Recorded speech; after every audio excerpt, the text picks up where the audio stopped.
The crash had been sudden and violent. When Rian opened his eyes, the world around him was filled with smoke, twisted metal, and the faint crackle of fire. His shuttle, once sleek and strong, was now broken into pieces across the rocky ground. He coughed as dust and ash filled his lungs, but the most important thing was that he was still alive. Slowly, he pushed himself up, ignoring the sharp pain in his arm. The planet around him was silent, except for the wind that carried a dry, bitter smell. Rian tried to remember what had gone wrong. The shuttle had been on a routine flight, traveling between stations, when a sudden burst of energy had struck. Systems failed one after another, alarms blared, and all he could do was fight for control before the inevitable crash. Now there were no signals, no signs of help, only him and the broken remains of his ship. He walked through the wreckage carefully, searching for supplies. Every step reminded him of how far from home he was. The sky above glowed a pale green, filled with heavy clouds that seemed unnatural to his eyes. Strange plants grew between sharp rocks, their colors too bright, their shapes unlike anything on Earth. For a moment, Rian felt truly small, as if the planet itself was reminding him that he was an intruder. Despite his fear, he focused on survival. He found a half-burned pack with water, a small tool set, and a flare gun. Not much, but enough to keep him moving.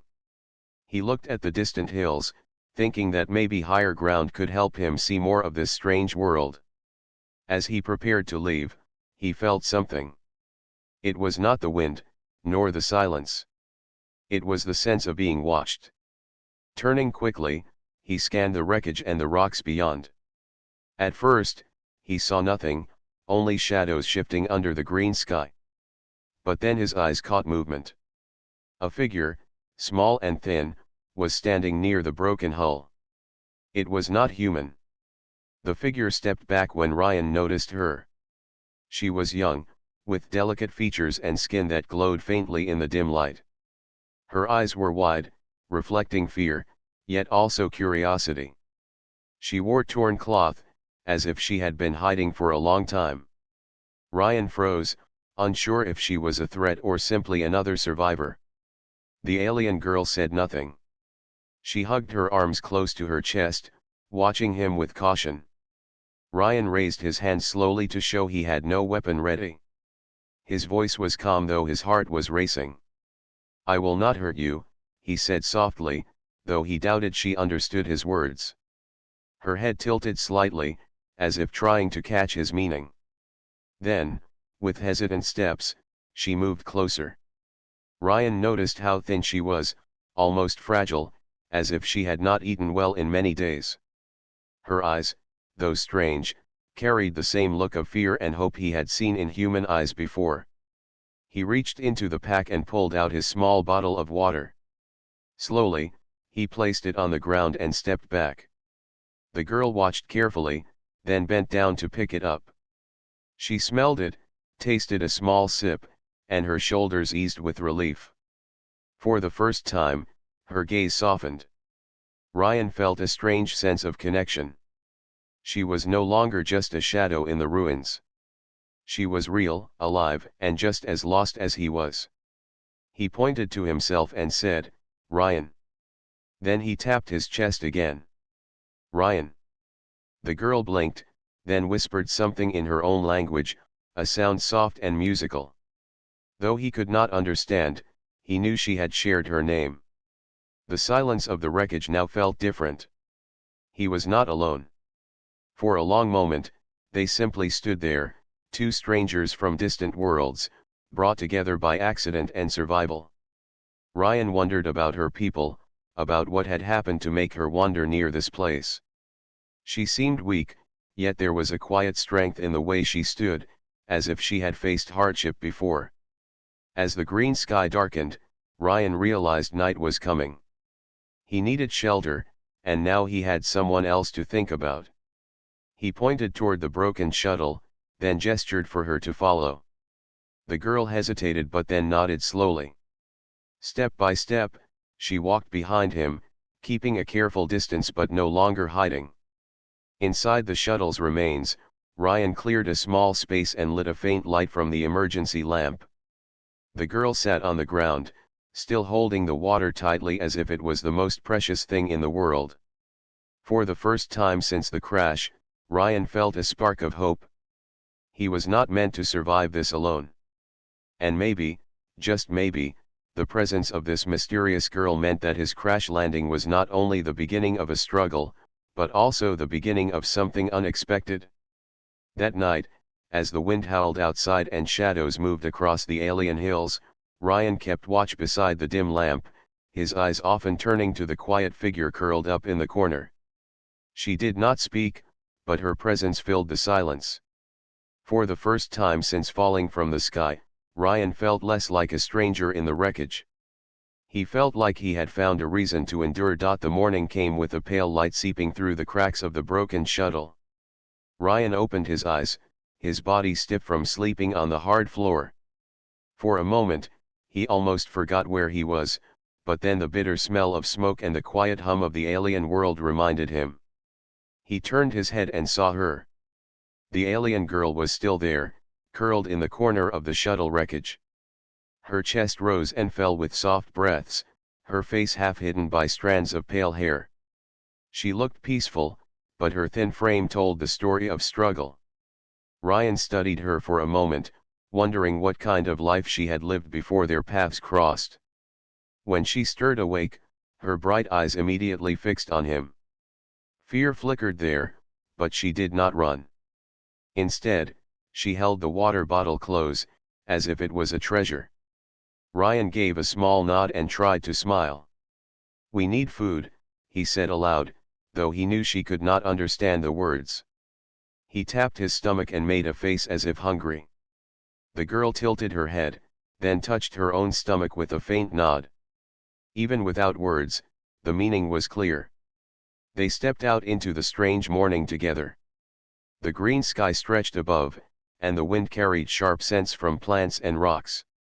Rian looked at the hills in the distance and thought they might find something there. The girl, however, motioned with her hand, pointing toward a cluster of broken stone towers half hidden by vines. Her expression was firm, as if telling him that was the way. Rian hesitated but then followed. She moved lightly over the ground, as though she knew where to step. He realized she must have been living here for some time, hiding and surviving alone. As they walked, Rian noticed more of her careful movements. She paused to listen often, her ears turning slightly at faint sounds. She avoided certain plants and waved for him to stay clear as well. Without her, he might have stepped into danger without knowing. When they reached the ruins, Rian felt a strange chill. The towers were not human-made. The shapes were different, almost organic, with smooth curves instead of sharp lines. Vines had grown through cracks, and broken carvings were scattered across the ground. The girl touched one of the walls gently, her eyes filled with sadness. This place had once belonged to her people. Inside the ruins, they searched carefully. Rian used his small tool to pry open a rusted box, finding strange dried roots inside. He sniffed them with doubt, unsure if they were safe. The girl, however, reached out and nodded. She broke one piece and chewed it slowly, then handed another to him. Rian hesitated but trusted her and took a bite. The taste was bitter, but it eased the hunger in his stomach. Later, they found a pool of clear water hidden in the stone floor. The girl knelt and drank deeply, her face softening with relief. Rian filled his bottle again, thankful for the discovery. For the first time since the crash, his survival felt less hopeless. Still, there was no real way to talk. Rian tried to teach her some words, pointing to himself again. "Rian," he repeated, tapping his chest. She whispered her name, Auri, with a gentle tone. He smiled and repeated it back. "Auri." Her eyes widened slightly, surprised he had said it correctly. She gave a small smile, the first he had seen from her. That moment felt like a door opening between them. As the day wore on, they returned to the shuttle with what they had gathered. Rian repaired part of the broken hull to block the wind, while Auri arranged the roots and plants carefully, showing him which could be eaten and which should be avoided. They worked side by side, and though they still had no common language, their actions flowed smoothly together. When the sun dipped behind the hills and shadows stretched long, the air grew cold again. Rian sat by the dim light of the emergency lamp, sharpening a piece of metal into a makeshift blade. Auri sat across from him, her eyes fixed on the flickering glow. For a while, silence wrapped around them, but it no longer felt heavy. It felt like an unspoken understanding. Rian thought about the difference between them. He was human, lost on a world that was not his own. She was alien, tied to this place by history and pain. Yet here they were, sharing food, water, and shelter. Survival had forced them together, but something deeper was forming. It was not friendship yet, but it was not mistrust either. It was something fragile, waiting to grow. That night, Rian lay down on the cold floor again. The sounds of the alien night echoed outside, strange calls and distant howls. He felt the old fear rising in him, the fear of being hunted, of being truly alone. Then he looked across the space and saw Auri. She had curled up again, her thin form outlined by the faint light. Though she did not speak, her presence was steady. For the first time, Rian closed his eyes and slept without forcing himself to stay awake. He knew she was near, and somehow, that was enough. Their alliance was fragile, built on small gestures and shared need, but it was real. And in a world filled with shadows, even the smallest trust could become a light strong enough to guide them forward. The second night after the crash was colder than the first. The wind carried a sharp edge as it whistled through the cracks of the broken shuttle. Rian wrapped his arms tightly around himself, but the thin emergency blanket he had salvaged offered little warmth. He had expected space stations and starships to be cold, but this planet's nights carried a biting chill that cut through his bones. Across the small space, Auri sat curled against the wall. Her eyes were half closed, but every now and then she shivered. The air made small clouds of breath escape her lips. She tried to hug her knees close, but it was clear she was suffering more than he was. Her clothes were torn and thin, not made for such weather. Rian sighed. He could not let her freeze. He reached into his pack and pulled out the blanket. Slowly, he stood and held it out to her. She blinked at him, confused. "Take it," he said, then draped it gently over her shoulders when she made no move. Auri stiffened at first, but then touched the fabric, pulling it close around herself. For a moment, her wide eyes softened with gratitude. She whispered something in her own language, a sound quiet and musical. Rian gave a small smile and returned to his spot. The cold, however, did not leave him either. Hours passed, the air growing colder, until he saw Auri trembling again. Even with the blanket, she was not strong enough to fight the chill. Finally, she shifted, hesitated, and then crawled closer across the floor. Her eyes met his, nervous and uncertain, but also filled with need. In a voice barely louder than a whisper, she spoke words he did not understand, but her action was clear. She pointed at the ground beside him, then at herself. Rian froze.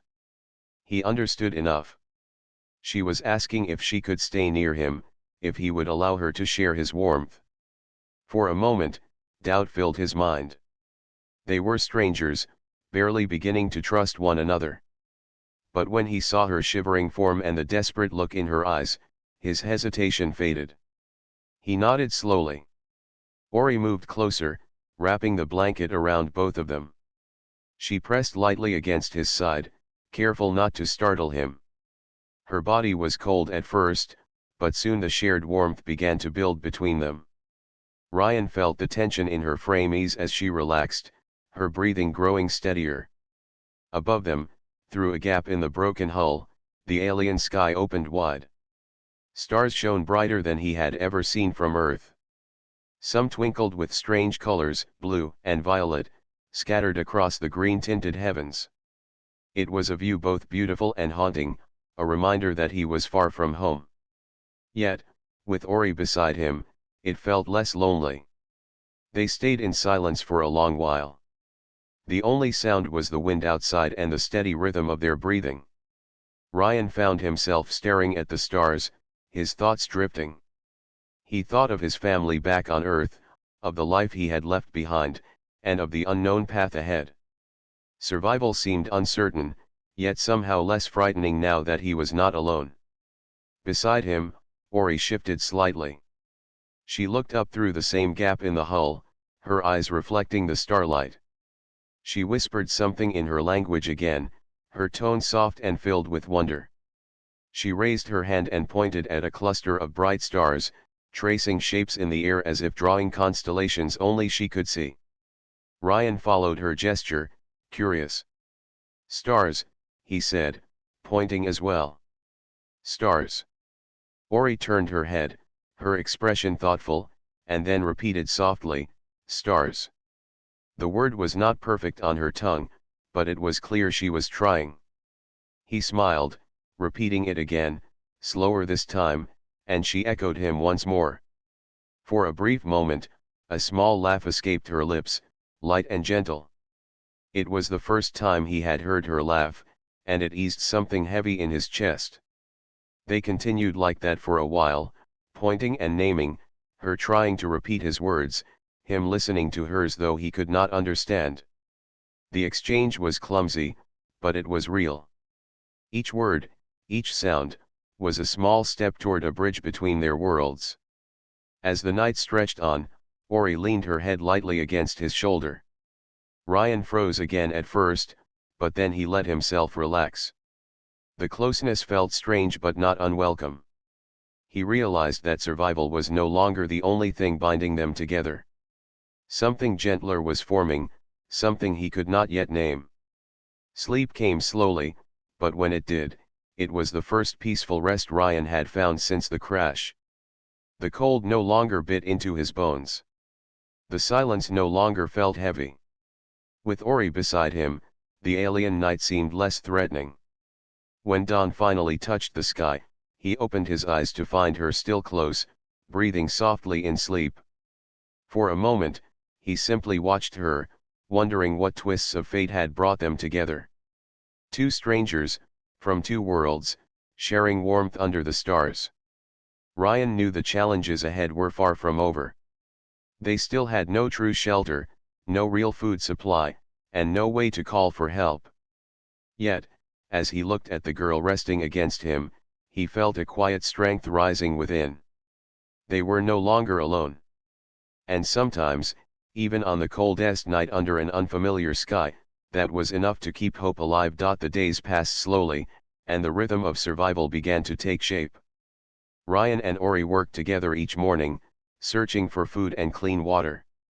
Auri showed him where safe plants grew and which ones to avoid, while Rian used his tools to fix parts of the shuttle and make sharp blades from scraps of metal. Step by step, their fragile trust grew stronger. But the planet was not safe.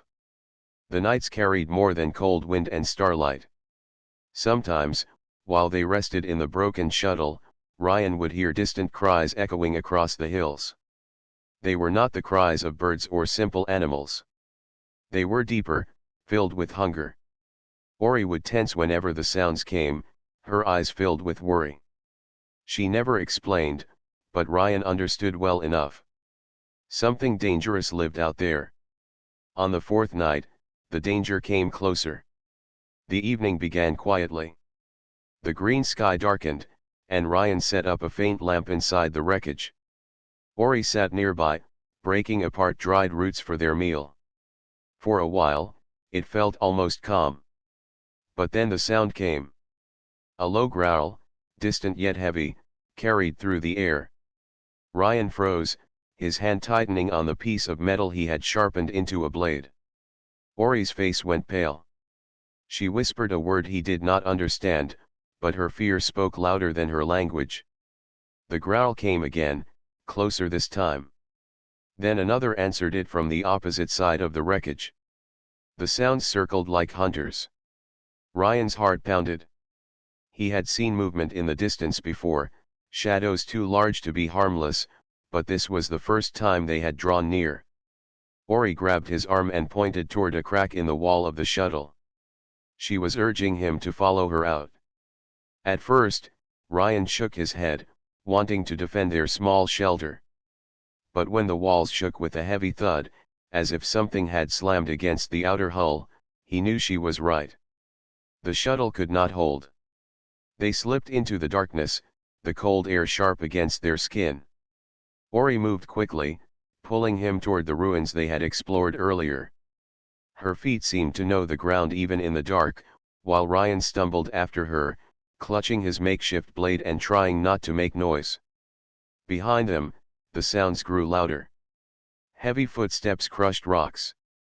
Low growls rose into sharp howls that echoed across the night. Rian risked a glance back and caught a glimpse under the faint starlight. Large shapes, moving on four limbs, their eyes glowing faintly. Predators, hunting together. His breath caught in his throat. If not for Auri's grip, he might have frozen in fear. They ran until the ruins rose before them like dark teeth against the sky. Auri led him into a narrow passage hidden by fallen stones. The opening was small, just enough for them to slip through, but too tight for the large creatures to follow easily. They crouched inside, pressed against the cold stone, while outside the hunters prowled. The creatures sniffed the air, their growls echoing against the walls. Rian held his breath, every muscle tense, his blade clutched tight though he knew it would do little against beasts of that size. Beside him, Auri's hands trembled slightly, but her eyes stayed fixed on the entrance, ready for any movement. Minutes felt like hours. The growls circled again, fading and returning, until finally they began to drift away into the distance. Only when silence returned did Rian allow himself to breathe again. Auri leaned back against the stone, her shoulders shaking with relief.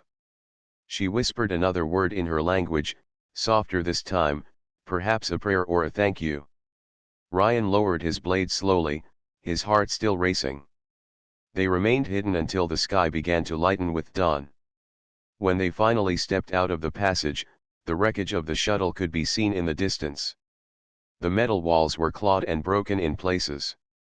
If they had stayed, the creatures might have forced their way inside. Rian understood then why Auri had been so cautious before, why she listened so carefully at night. This world was not only strange. It was dangerous, filled with predators that hunted the darkness. As they walked back carefully in the pale light of morning, Rian glanced at Auri. She looked tired, her steps slow, but her spirit remained firm. He realized that she had survived here alone before he came. Somehow, she had managed to keep living despite the hunters that prowled the night. Without her guidance, he might already have been lost. Back at the shuttle, Rian began working again, this time with a new urgency. He used metal scraps to strengthen the walls, covering the largest gaps, and placed sharp stakes at the entrance. Auri helped, carrying stones and tying branches together for extra defense. They said little, but their actions spoke clearly. They would not be caught unprepared again. When the sun climbed higher, Rian sat for a moment, looking at the broken landscape. The planet had shown its teeth, but he was still here. They were still here. And though fear lingered, so did determination. He glanced at Auri, who was resting near the wall, her head tilted back, her eyes closed in brief peace. A thought stirred in his mind, steady and certain. Alone, he might have fallen. But together, they had escaped. Together, they had a chance. The night had shown him the danger of this world, but it had also shown him something else. Auri was not just a stranger anymore. She was his ally. And in the dark, when the hunters came, they had stood side by side. The days after the attack were filled with quiet work. Rian and Auri no longer needed to guess about the danger of this planet. The claw marks across the shuttle's walls were a reminder that survival depended not only on food and water but also on staying ahead of the hunters. Rian strengthened their shelter with stones and sharp branches. He shaped more metal pieces into blades, though he knew they would not last long in a real fight. Auri guided him to hidden paths between rocks where plants grew and pools of clean water formed after rainfall. She seemed to know which places were safe to step and which places smelled of predators. Each day, they worked together. And each evening, when the cold returned, they sat by the faint lamp and tried to share words. At first, it was simple. Rian pointed at himself. "Rian," he said. Then he pointed at her. "Auri." She nodded with a small smile. Then she touched her hand to the floor. She spoke a word in her language. He repeated it, clumsy but eager. She laughed softly and corrected him. Soon he was teaching her too. He pointed at water and said the word slowly. "Water." She copied, her accent strange but sweet. The lessons became a kind of game. Sometimes they both laughed when the words tangled on their tongues. Other times, silence would stretch between them, but it no longer felt heavy. The silence now carried comfort. One evening, Rian sat repairing his pack with thread he had found, while Auri leaned close, watching with interest. She touched the thread and then spoke her word for it. He repeated, and she nodded with approval. Then she pointed at the stars through the gap in the wall and whispered her word for them. He followed, repeating clumsily. She smiled, and then she listened as he said, "Stars." She tried the sound, and though imperfect, it filled the space with warmth. Rian realized that in teaching and learning, they were building something greater than words. They were building trust. The next day, Auri surprised him. She brought him to a hidden cave behind the ruins, where symbols were carved into the walls. She touched the carvings gently, her face filled with memory. Then she knelt and began to draw in the dirt with a stick, simple shapes and marks. Rian understood. She was teaching him about her people. She drew a tall figure with wide eyes and long hair, then smaller figures around it. She tapped her chest, showing that this was her kind. Then she drew other shapes, larger and darker, with wide jaws. Her hand trembled as she drew claws reaching toward the smaller figures. Rian recognized them at once. The predators. Her voice grew softer as she spoke in her language, pointing at the drawings. Though he could not understand the words, he saw the pain in her eyes. Her people had once lived here, but the predators had hunted them. Perhaps they had been driven away, or perhaps they had fallen. Rian felt a weight in his chest. She was not only surviving for herself. She was surviving because she was one of the last of her people. Alone, waiting in silence, until fate had brought him here. He took the stick from her and drew his own picture. A simple shape of earth, round and small. Then a figure of a human with short hair. He tapped his chest. Then he drew a starship, broken and falling. He pointed at himself again, then at the ship, then at the ground. He tried to show that he too had lost his people here. Auri watched carefully. Her eyes softened with understanding. For the first time, she reached out and touched his hand lightly, as if to say she knew his loss. From that day on, their lessons grew deeper. They pointed at the world around them, exchanging words until the air between them was filled with sounds from two languages. Sometimes they failed, but sometimes the words stuck. And each success felt like a small victory. At night, when the cold came again, they no longer hesitated. Auri would bring the blanket, and they would sit close together beneath it, sharing warmth while pointing at the stars above. Rian would name them in his tongue, and Auri would share her names. The sky became their book, each star a word in two voices. Through this slow rhythm, Rian noticed changes in himself. He no longer thought only of escape or rescue. He thought of what each day meant with her, What each word they learned together added to the bond forming quietly between them. She was no longer only his companion in survival. She was becoming his teacher, his partner, and perhaps the reason he had not given in to despair. One evening, while the wind rattled the walls of the shuttle, Auri turned to him and spoke his name clearly. Rian. Her voice carried strength, steady and sure. He looked at her, surprised by the sound of his name in her voice. Then he answered softly, Auri. For a moment, neither spoke again. Their names hung in the air like the stars above them, two lights shining in the dark. Rian realized then that survival was no longer the only thing binding them. Something deeper had taken root, something that gave meaning to each small step. They were learning each other, not just with words, but with trust, with quiet gestures, and with the simple act of staying side by side. In a world filled with shadows and hunters, that bond was their strongest weapon. The days turned into weeks, and the bond between Rian and Auri grew stronger. What had begun as a fragile alliance now felt like a partnership. Together, they had faced hunger, cold, and the hunters that prowled the night. Yet despite the challenges, Rian began to feel something new. He was no longer only surviving. He was living, even in this broken place. One morning, while searching near the ruins, Rian heard a sound that froze him in place. It was faint at first, a crackling hum carried on the wind. He turned toward the sky, and his heart skipped a beat. A small light blinked against the pale clouds, moving slowly across the heavens. It was not a star. It was a signal. 4 days after, Rian worked on his flare gun.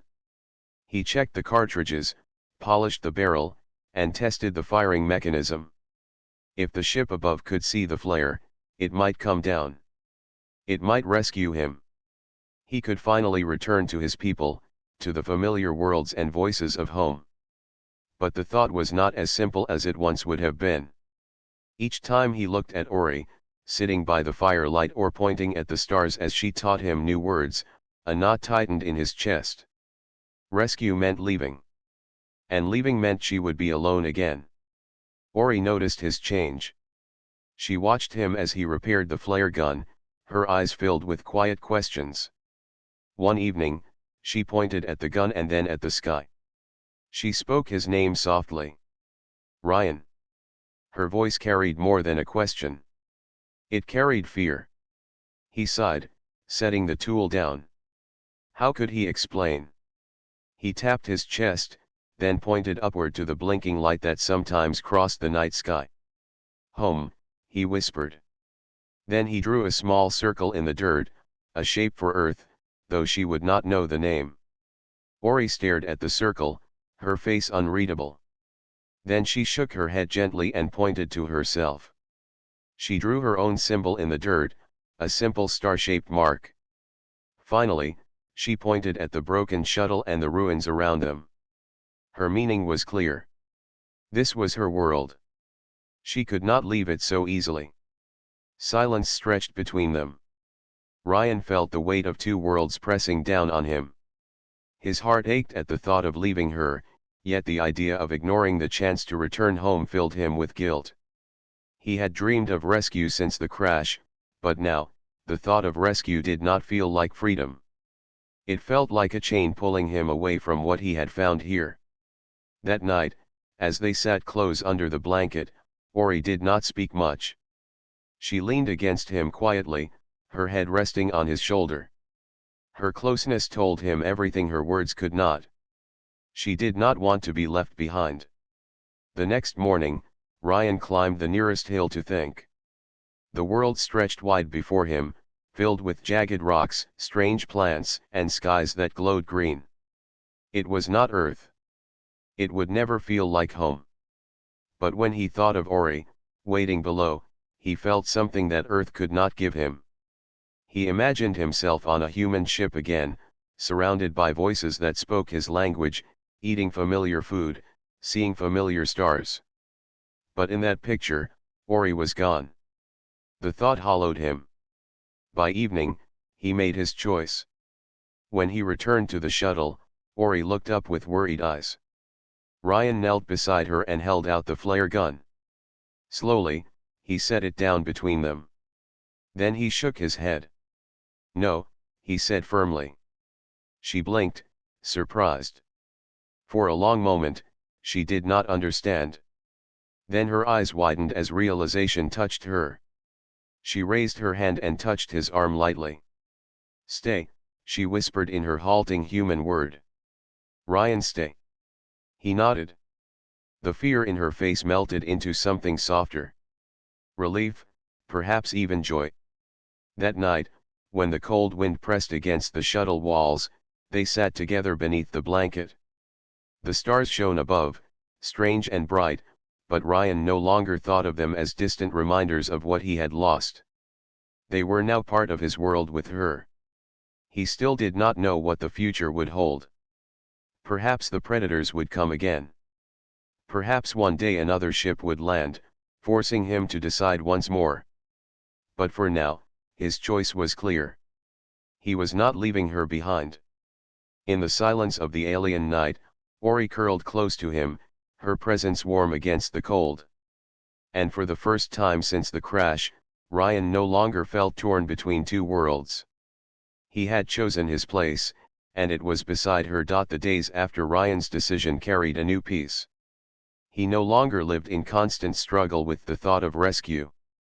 Instead, he focused on building a life with Auri. Together, they shaped their days with small victories. They gathered wood for stronger fires, found new plants that could be eaten, and learned which streams carried clean water. Each moment became easier because they faced it side by side. Auri's laughter was rare but precious. Sometimes, when Rian made a mistake while learning her words, she would laugh in a soft, melodic way. He would laugh too, even when his face turned red from embarrassment. These little moments stitched them together like threads in a single cloth. But the world was still dangerous. One evening, while returning from the forest, they saw signs of movement near their shelter. The soil was disturbed, and claw marks ran across the broken shuttle walls. Rian's stomach sank. Something had been there. That night, they kept watch. The fire burned bright, casting shadows against the metal. Auri held her small spear, her eyes sharp, while Rian gripped the heavy metal bar he had shaped into a weapon. Hours passed, but nothing came. Still, the message was clear. The predators were watching. Instead of fear, Rian felt determination. If this was to be his home, he would not allow it to be taken from them. Over the next days, he worked harder than ever. With Auri's help, he built sharper traps around the shuttle. He lined the walls with stronger barriers of stone and wood. Auri showed him which plants had bitter oils that repelled animals, and together they smeared the mixture along the entrance. Their teamwork turned fear into strength. One night, as the firelight flickered, Auri spoke his name softly. "Rian." He looked at her and saw her eyes shining with something more than worry. She placed her hand on her chest, then on his. "Not alone," she said slowly, using the human words she had learned. He smiled, understanding. "Not alone," he repeated. The bond between them grew deeper, built not only on survival but on trust. Rian found himself listening to the sound of her voice even when he could not understand her words. He studied the way her eyes lit up when she explained something new. And though their worlds had been different, they were becoming one world together. Seasons began to change. The air grew warmer, and strange flowers opened across the rocky hills. Food became easier to find, and their nights less harsh. With the calmer days came time to rest, time to dream. Rian often sat on the hill overlooking the valley. Auri would join him, pointing at the stars and tracing patterns in the air. Sometimes she spoke the names of those stars in her language, soft sounds that carried both beauty and sadness. He could see how much her people had meant to her, and how much she had lost. One evening, as they sat under the glowing sky, Rian pointed upward too. He did not know the names, but he spoke anyway. Together, he said, drawing a line between two bright stars. Auri followed his gesture and smiled, repeating the word in her soft voice. Together. In those moments, Rian realized something. He had once thought of himself as a stranded man, a survivor waiting for rescue. But now he no longer felt stranded. He had chosen this place. He had chosen her. Life was not without danger. There were still nights when distant roars echoed from the forest, and mornings when they found new tracks near their home. But instead of despair, Rian and Auri faced each day with the strength of two hearts bound together. One afternoon, while they worked by the stream, Auri suddenly paused. She looked at Rian and asked in her careful human words, "Will you let me stay beside you always?" The question struck him deeply. He remembered the very first night she had asked to sleep beside him for warmth and safety. Now her question carried more than survival. It carried trust. It carried hope. He did not hesitate. He placed his hand gently on hers and said, "Always." Her smile that day was brighter than the strange sun above them. From that moment, their lives were not just about enduring each day. They were about building something lasting. They began to shape their shelter into more than a hiding place. It became a home. They carved marks into the walls, symbols of their story. They planted seeds near the stream to grow food for the future. Each act, no matter how small, was a promise of tomorrow. As the seasons turned once more, Rian stood on the hill and looked over the valley. The ruins and dangers of the world were still there, but they no longer defined him. He was no longer the lost human waiting for rescue. He was a man who had found his place. And beside him stood Auri, the one who had once been a lonely voice in the dark. Together, they faced the vast and uncertain world. Together, they shaped a life that belonged to them alone. Rian turned to her, and she looked back at him, her eyes filled with the quiet strength he had come to love. Without words, they understood each other. Whatever tomorrow would bring, they would meet it side by side.